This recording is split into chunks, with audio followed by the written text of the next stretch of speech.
கோயம்புத்தூரில் அந்த ஆதவ அர்ஜுனன் பேசினார். லியோ லியோ என்றீர்களே, லியோ வந்து விட்டார், கோயம்புத்தூர் தறிகடப்படவில்லையா என்று கேட்டார். நான் கேட்கிறேன், கோயம்புத்தூர் விஜய் போனால் மட்டுமா தறிகடப்படும்? நயன்தாரா போனாலும் தறிகடப்படும். கடைசி நேரத்தில் எல்லாரும் ஒன்று சேர்ந்து விடுவார்கள், பிஜேபி மட்டும் தனித்து விடப்படும் என்று நான் நம்புகிறேன். ஏன் சார், விஜயும் கூட்டணி போயிடுவாரா? போவார். போகாமல் என்ன செய்வார்? இப்போ விஜய் மேலே வைக்கிற நம்பிக்கை ஏன் சார் யாருமே சீமான் மேலே வைக்க மாட்டாங்க? சீமான் ஒரு போராட்டம்னு ஆதரவு. விஜய் மேலே பெரிய நம்பிக்கை வைத்தார்கள் என்று சொல்ல முடியாது, அவர் இன்னும் செயல்பட்டு காட்டவில்லை. ஆனால் சீமானுக்குள்ள ஓட்டுகளெல்லாம் விஜய்க்கு மாறிவிடும். சீமான் ரோட்டில் இருக்க போகிறார் பாருங்கள். 1% 2% வாக்கு தான் இந்த தேர்தலில் அவர் பெறுவார். மற்ற வாக்கு ஆடு மாடுகளுக்கு வாக்கு இருந்தால் மட்டும்தான் அவருக்கு வாக்கு கிடைக்கும். விஜய் என்பவர் எடப்பாடியினுடைய கூட்டணியில் இடம்பெற்று விடுவாரெனால் எதிர்த்தரப்பு வலுவாக ஆகிவிடும். ஆளும் தரப்பிலிருந்து சமயச்சார்பற்ற கட்சிகள் சில பெயர்ந்து இங்கே வரும். இன்னொரு 4 சீட்டு இங்கே போனால் வாங்கலாம் என்று திருமாவளவனே வருவார், கம்யூனிஸ்டுகள் வரலாம். இதெல்லாம் சொல்ல முடியாது. பரந்தூரை பற்றி நீங்கள் பேசுகிறீர்களே தவிர பரந்தூரை கையில் எடுத்து ஒரு இயக்கமாக ஆக்க வேண்டும். விஜய்க்கு முன்னால் என்னை போன்றவர்களெல்லாம் பேசி கொண்டிருந்தோம். ஆனால் அது யாருக்கும் கேட்கவில்லையே. 500 ஏக்கர், 1000 ஏக்கர், 2000 ஏக்கர், 5000 ஏக்கர் தரிசனம் உள்ள இடமெல்லாம் சென்னையை சுற்றி இருக்கிறது. அங்கு போய் விமானம் ஓடுவதற்கு என்ன நஞ்ச இடமா வேண்டும்? இந்த அறிவு வேண்டாமா உனக்கு? நான் கேட்கிறேன். ஒரு தமிழன் தன்னுடைய மண்ணை இழந்து அவன் ஆந்திராவுக்கு போக வேண்டும் என்று நினைக்கின்றானே, ஆனால் மானம் கெட்டவனே, நீ மொழியை காக்கிறேன், மண்ணை காக்கிறேன், மானத்தை காக்கிறேன் என்று சொல்லுகிறாயே. தமிழன் தன்னுடைய மண்ணை இழந்து விட்டு அவன் சித்தூருக்கு போக நினைக்கிறான், ஆந்திராவுக்கு போக நினைக்கிறான். மண் காக்கப்பட்டதா அந்த தமிழனுக்கு? ஆனால் செயற்குழு கூட்டத்தில் சொன்னாங்க சார், பரந்தூர் மக்களையும் எல்லாரையும் கூப்பிட்டு நானே தலைமைச் செயலத்துக்கு திரும்ப பேசுகிறேன். வாயாலேயே பேசி கொண்டிருக்காதே, களத்திற்கு போ. எல்லா மக்களிடமும் சொல், இந்த பணத்தை வாங்காதீர்கள் என்று சொல். இந்த கிராமம் உங்களுக்குரியது, இந்த நஞ்ச நிலம் உங்களுக்குரியது, இந்த ஏரிகள் உங்களுக்கு உரியவை, இந்த இடத்திலே தான் நீங்கள் வாழ்வீர்கள். நான் உறுதியாக சொல்கிறேன், இதன் பேரிலே தான் இந்த தேர்தலை நடக்கும், நீங்கள் பேசாமல் இருங்கள் என்று சொல். மக்கள் உறுதியாக இருப்பார்கள்.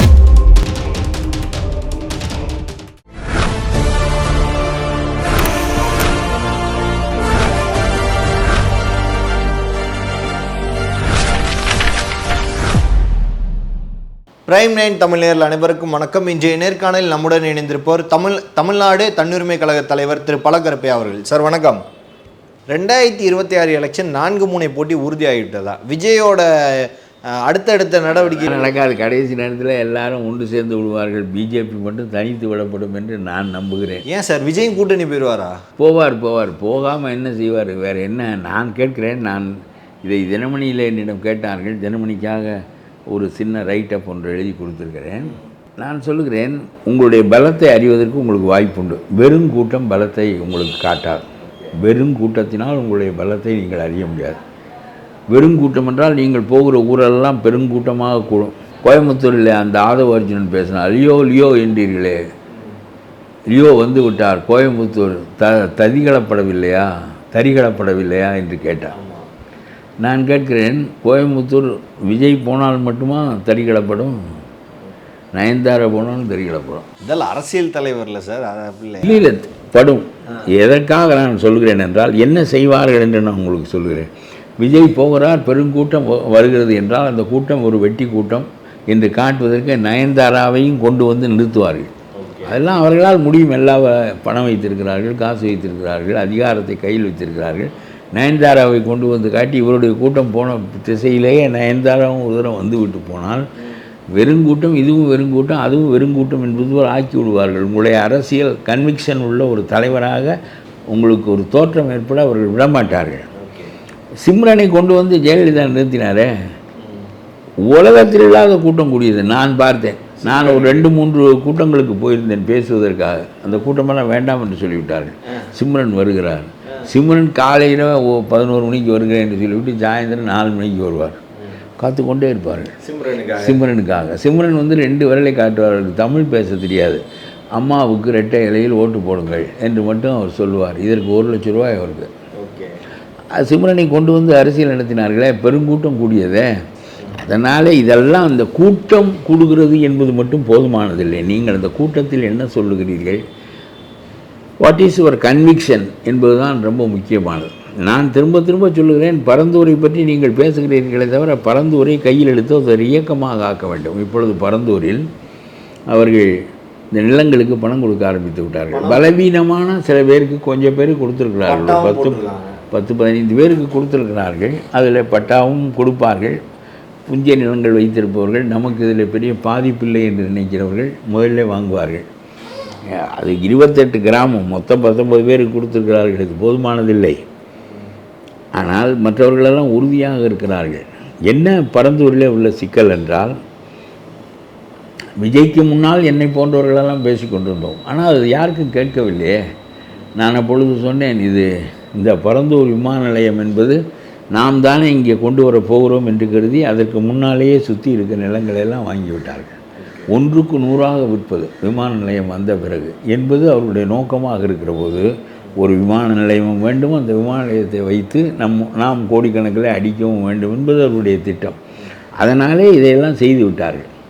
இனிமேல் விமான நிலையத்தை மாற்றினால் அந்த நிலங்கள் வாங்கிய விலைக்கு கீழே தான் போகும். இதுதான் அவருடைய நோக்கம், சொந்த நோக்கம் அதில் ஒன்று இருக்கிறது. இதெல்லாம் நாங்கள் முன்னாலே பேசி கொண்டிருந்தோம். ஆனால் அதை விஜய் பேசிய போது இன்னும் கூடுதலாக பல பேருக்கு, பல ஆயிரம் பேருக்கு கேட்டது. அதுதான் ஒரு திரைப்பட நடிகராக இருப்பதிலே உள்ள ஒரு வசதி. அந்த 70 mm திரையிலே உண்டாக்கப்படுகின்ற பிம்பம் இவரை நோக்கி எல்லா கண்களையும் விரிய வைக்கும். இவர் பேசுகிற பேச்சு எல்லாருக்கும் போய் சேரும். நான் சொல்லுகிறேன், இவற்றையெல்லாம் நீங்கள் பேசிவிட்டு வந்து விட்டீர்கள், பிறகு அதை விட்டு விட்டீர்கள். அதை ஒரு இயக்கமாக ஆக்குங்கள். பரந்தூர் என்பது 80 ஏரிகள் அழிந்துவிடும், 4000 ஏக்கர் நஞ்சை அழிந்துவிடும், நீங்கள் கட்டிய வீடுகள் அழிந்துவிடும், எல்லாம் போய்விடும். ஒரு கூட்டமாக, உறவாக ஒரு ஊரில் வாழ்ந்தவர்கள், பக்கத்து தெருக்களில் வாழ்ந்தவர்கள், கட்டிய வீடுகள், அவர்கள் நிலத்திற்கு தான் பணம் தருவார்கள். கட்டிய வீடுகளை இவன் தருகின்ற பணத்தை வைத்து எந்த வீட்டை கட்ட முடியும்? எந்த இடத்துல போய் நஞ்சை நிலத்தை வாங்க முடியும்? எந்த இடத்திலே ஏரிகளை உண்டாக்க முடியும்? நஞ்சை நிலம் என்ன தானாக விளையுமா? அதற்கு ஏரிகள் வேண்டாமா? பழைய மன்னர்கள் 1000 ஆண்டுகளாக உருவாக்கி வைத்திருந்த ஏரிகள், அதை நஞ்சை நிலமாக ஆக்கி வைத்திருந்த பாங்கு, இவற்றின் காரணமாக அவர்கள் வாழ்கிறார்கள். நீ நஞ்சை நிலத்தை விமான ஓடுதளமாக ஆக்கினால் அவன் போய் எங்கே வாழ்வான்? நீ ஏதோ பேருக்கு பணம் தருவாய், 1 கொடு இல்லை 5 கொடு. அவனுக்கு வீடு கட்டி கொள்ள முடியுமா அவனுடைய பணத்தில்? ஏரிகளை உண்டாக்கி கொள்ள முடியுமா அவனுடைய பணத்தில்? அவன் போய் நிலம் வாங்குகிறான் என்று வைத்துக் கொள்ளுங்கள். அந்த நிலம் நஞ்சை நிலமாக ஆவதற்கு ஏரி வேண்டும். இதெல்லாம் முடியவே முடியாது. ஆகவே மக்களை படுத்தடியாக பரம ஏழைகளாக ஆக்கி வளர்ச்சியின் பேரால், நீ சொல்லுகிறாய் வளர்ச்சி என்று வந்தால் சில பேர் பாதிக்கப்படத்தான் செய்வார்கள் என்று ஒரு மந்திரி கூறுகட்டதனமாக சொன்னார் திமுகவிலே. உங்களுடைய வளர்ச்சி கிடையாது, உங்களுக்கு வளர்ச்சி தான். எதை அழித்தாலும் உங்களுக்கு வளர்ச்சி தான். ஆனால் அவனுக்கு அழியும் போது அவன் அழிந்தே போய்விடுவான். ஏர்போர்ட் தேவையான ஒன்று. அதனாலே ஏர்போர்ட்டு தரிசு நிலத்தில் உண்டாக்கு. ஏர்போர்ட் தேவையில்லை என்பது எங்களுடைய கருத்து அல்ல. எத்தனையோ தரிசு நிலம் கிடக்கிறது. 500 ஏக்கர், 1000 ஏக்கர், 2000 ஏக்கர், 5000 ஏக்கர் தரிசு நிலம் உள்ள இடமெல்லாம் சென்னையை சுற்றி இருக்கிறது. அங்கு போய் விமானம் ஓடுவதற்கு என்ன நஞ்சை நிலமா வேண்டும்? இந்த அறிவு வேண்டாமா உனக்கு? நான் கேட்கிறேன். போகின்ற வழியில் பெங்களூருக்கு போகின்ற வழி என்றெல்லாம் நீ சிந்தித்தால், எந்த ஊருக்கு போகின்ற வழியை பற்றியெல்லாம் உனக்கு என்ன இருக்குது? விமானத்துக்கு ஓடுதல வேண்டி எங்கேயாவது போய் வை. ஒவ்வொரு ஊரில் மலேசியாவிலே 80-90 கிலோமீட்டர் தள்ளி வைத்திருக்கிறான் விமான நிலையம். அங்கிருந்து மக்கள் எலக்ட்ரிக் ரயிலிலேயோ கார்லேயோ தான் போகிறார்கள். அதனாலே என்ன நான் சொல்ல வருகிறேன் என்றால், நிலங்களையெல்லாம் அழித்து மக்களுடைய வாழ்க்கை முறையை அழித்து அந்த குடும்பங்கள் ஆந்திராவிலே சித்தூருக்கு பக்கத்தில் போய் குடியேறுவது என்று முடிவெடுத்திருக்கின்றன. இதற்காக போய் ஆந்திராவிலே சந்திரபாபு நாயுடுவோடு பேச்சுவார்த்தை நடத்த தயாராக இருக்கிறார்கள். எங்களுக்கு ஒரு கிராமத்தை உருவாக்கி தாருங்கள், 4 கிராமங்களை உருவாக்கி தாருங்கள் சித்தூருக்கு பக்கத்தில். நாங்கள் இந்த மண்ணிலே தெலுங்கு மக்களோடு சேர்ந்து உங்களுக்கு ஆதரவாக வந்து விடுகிறோம். ஒரு தமிழன் தன்னுடைய மண்ணை இழந்து அவன் ஆந்திராவுக்கு போக வேண்டும் என்று நினைக்கின்றானே, ஆனால் மானங்கெட்டவனே, நீ மொழியை காக்கிறேன், மண்ணை காக்கிறேன், மானத்தை காக்கிறேன் என்று சொல்லுகிறாயே. தமிழன் தன்னுடைய மண்ணை இழந்து விட்டு அவன் சித்தூருக்கு போக நினைக்கிறான், ஆந்திராவுக்கு போக நினைக்கிறான். மண் காக்கப்பட்டதா அந்த தமிழனுக்கு? உனக்கு அது ரியல் எஸ்டேட் மண். இதை எடுத்து கடுமையாக போராட விஜயால் முடியவில்லை என்று சொன்னால் வெறும் பேச்சால் வெற்றி பெற முடியாது. ஆனால் விஜயால முடியுமா சார் அந்த போராட்டம்? இறங்கு, அரசியல் கட்சியாக ஆகிவிட்டால் இறங்கு, களத்தில் இறங்கி மக்களெல்லாம் அந்த பணத்தை ஈடு கொடுக்கப்படுகின்ற பணத்தை, இழப்பீடு தருகின்ற பணத்தை வாங்க வேண்டாம் என்று சொல். இந்த இடம் சேலம் 8 வழி பாதையை நிலங்களெல்லாம் பணம் கொடுக்கப்பட்ட பிறகு எப்படி கைவிடப்பட்டதோ அதுபோல இந்த பரந்தூர் விமான நிலைய திட்டம் கைவிடப்பட வேண்டும். இதை செய்து காட்ட முடியும் என்றால் நீ இந்த ஆட்சியை வீழ்த்த தகுதியானவன் தான் என்று மக்கள் நினைப்பார்கள். ஆனால் செயற்குழு கூட்டத்தில் சொன்னாரா சார், பரந்தூர் மக்களையும் எல்லாரையும் கூப்பிட்டு நானே தலைமைச் செயலத்துக்கு திரும்ப பேசுகிறேன், வாயாலேயே பேசி கொண்டிருக்காதே, களத்திற்கு போ, எல்லா மக்களிடமும் சொல், இந்த பணத்தை வாங்காதீர்கள் என்று சொல். இந்த கிராமம் உங்களுக்குரியது, இந்த நஞ்ச நிலம் உங்களுக்குரியது, இந்த ஏரிகள் உங்களுக்கு உரியவை, இந்த இடத்திலே தான் நீங்கள் வாழ்வீர்கள், நான் உறுதியாக சொல்கிறேன், இதன் பேரிலே தான் இந்த தேர்தலை நடக்கும், நீங்கள் பேசாமல் இருங்கள் என்று சொல். மக்கள் உறுதியாக இருப்பார்கள். பரந்தூர் எப்பொழுது மக்கள் சித்தூருக்கு போகிறேன் என்று முடிவெடுத்தார்களோ அப்பொழுதே அவர்கள் மண்ணை இழந்து விட்டார்கள். நீ சொல்லுகின்ற மண் தமிழர்களிடமிருந்து பறிக்கப்படுகிறது. ஆகவே நீ ஒரு பித்தலாட்டக்காரன் என்று நான் சொல்கிறேன். தமிழர்களுடைய மண்ணை பறித்து விட்டு தமிழர்களை பிற மண்ணுக்கு குடியேற செய்கின்ற ஒருவன் மண்ணை காக்கிறேன் என்று சொல்வதில் என்ன நியாயம் இருக்கிறது? அவன் தமிழனின் மானத்தை காக்கிறேன் என்று சொல்வதில் என்ன நியாயம் இருக்கிறது? ஆகவே இதெல்லாம் பித்தலாட்ட மொழிகள். கடமை கண்ணியம் கட்டுப்பாடு போல நானும் ஒன்று சொல்லுகிறேன் என்று சொல்லி நீ செய்கிறாயே தவிர உன்னுடைய செயல்கள் மண்ணுக்கு எதிரானவை, மக்களுக்கு எதிரானவை. அதை விஜய் போன்றவர்கள் இறங்கி நின்று, இதை தவிர எனக்கு வேறு வேலை இல்லை, ஒவ்வொரு நாளும் சொல்லு, இந்த பணத்தை வாங்காதீர்கள், உங்களால் இந்த பணத்தில் வீடு கட்டி கொள்ள முடியாது, நஞ்ச நிலத்தை உருவாக்க முடியாது, ஏரிகளை உருவாக்கி கொள்ள முடியாது, ஒன்றும் செய்ய முடியாது, ஆகவே வாங்காதீர்கள், நான் இருக்கிறேன் பார்ப்போம் என்று சொல்லி அவர்களை ஒருமைப்படுத்தி அந்த போராட்டத்தை இன்னும் 8 மாதத்திற்குள் பிறகு விமான நிலையம் இந்த இடத்தை விட்டு போகும் என்று சொல்ல வைக்க இந்த அரசை கொண்டு வர வேண்டும்.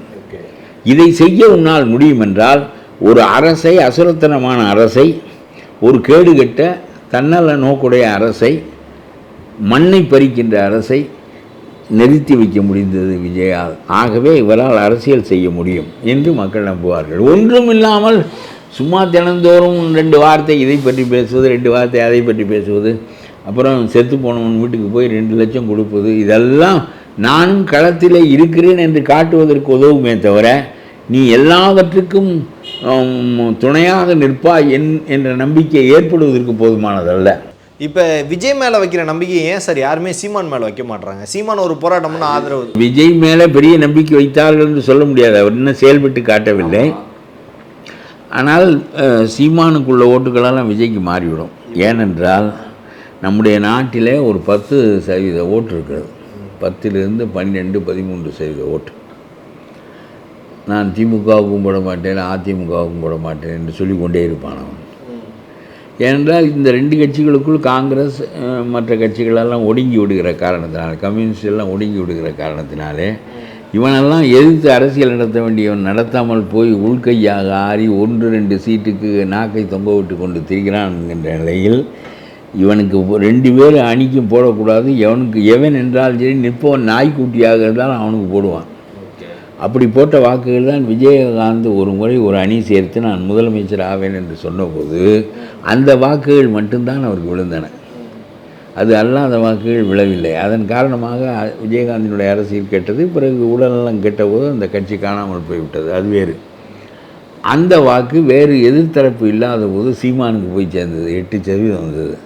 விஜயகாந்த் இல்லை, சீமானுக்கு போய் சேர்ந்தது. இப்பொழுது சீமானுக்கு போகின்ற சேர்ந்த அந்த வாக்கு விஜய் இதை விட கொஞ்சம் வலுவான ஆள் என்று சொல்லி அவரிடம் போய்விடும். சீமான் ரோட்டில் இருக்க போகிறார் பாருங்கள். 1%, 2% வாக்கு தான் இந்த தேர்தலில் அவர் பெறுவார். மற்ற வாக்கு ஆடு மாடுகளுக்கு வாக்கு இருந்தால் மட்டும்தான் அவருக்கு வாக்கு கிடைக்கும். ஆடு மாடுகள் மாநாடு போடுறாங்க, அதனால தான் ஆடு மாடுகளுக்கெல்லாம் வாக்களித்தால் அவருக்கு வாக்கு கிடைக்கும்.